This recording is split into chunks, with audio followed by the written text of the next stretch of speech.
Hi everyone, I'm Erin Walker and I'm faculty at the University of Pittsburgh. I'm here today to present a paper authored with my former student Shang Wang on modeling student concept mapping processes and providing adaptive support. Concept maps are diagrams that consist of nodes representing key concepts in a domain and annotated links representing relationships between nodes. When students are asked to create a concept map from one or more sources, they are required to reflect on the important concepts within a domain and make connections between different concepts as part of creating the map. And this tends to improve their understanding of the source. However, students often need support in engaging in the complex metacognitive processes required to create a concept map.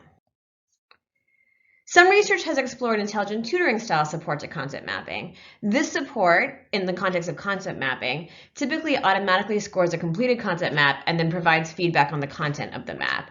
And it's been shown to have some benefits for improving student understanding. However, we know that the process of concept mapping is critical to facilitating student learning. Students learn more during concept mapping when engaging in comparative strategies, where they make connections and comparisons between the concepts that they are adding to their maps. Most of the computer-based adaptive efforts to support concept mapping have focused on outcome and not on this comparative process.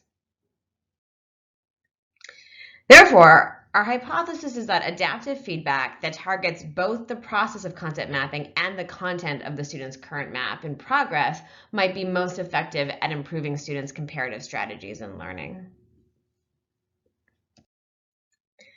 To investigate this hypothesis, we built a system called MindDot. MindDot is an iPad app that allows students to build a concept map from a source text. It provides an integrated text and concept map view, and we've populated MindDot for these studies with a chapter on biodiversity.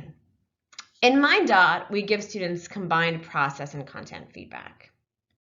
One novel feature of MindDot is that it provides adaptive feedback to students on their concept mapping via a text box connected to an image of a light bulb, which you can see in the bottom right corner of this screenshot. As students make their maps, MindDot extracts sequences of student actions and determines whether those sequences map to effective or ineffective concept mapping patterns that we've identified from our previous work. It then uses this comparison to identify positive or negative process feedback to give the student. It further compares the content of students' concept maps to an expert-authored map and uses that information to provide students with suggestions on concepts that can be added to their map. These suggestions connect to the process feedback that they had just received.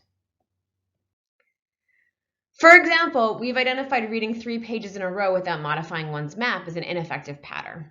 In response to this, the feedback suggests that the learner add a node to their concept map. It then gives content feedback, suggesting possible concepts to add based on relevant concepts around that point in the book in the expert map. All told, MindDot responds to 3 positive patterns and 7 negative patterns. To examine the potential benefits of the combined process and content feedback, we conducted a study comparing the combined feedback to process feedback alone and to no feedback. 46 undergraduate students participated in the study. They engaged in 2 different kinds of concept mapping tasks. 30 minutes of concept mapping where if they were in an adaptive support condition, they received adaptive support, and then a 10-minute transfer task in a different domain where they made a concept map without the adaptive support. For each task, we gave students pre and post tests regarding their comprehension of key facts within that domain covered by the text. More information on the assessments is available in the paper. Some key findings from this study are that students who received combined feedback were more likely to immediately change their concept mapping process to follow the feedback. They exhibited higher frequencies of comparative strategies, such as making links between concepts on different pages or navigating back in the text to make a comparison. This was true both in the main session and in the transfer session. Students who received combined feedback also learned more in the main session than students who did not receive feedback, but this was not true in the transfer session. And unlike in our previous studies, we did not find that comparative strategies were correlated with learning across either session. To summarize, we built a system that modeled concept mapping and provided adaptive process and content support. Some conclusions we drew were that combined feedback did improve concept mapping, possibly because it was more implementable by the students than process feedback alone.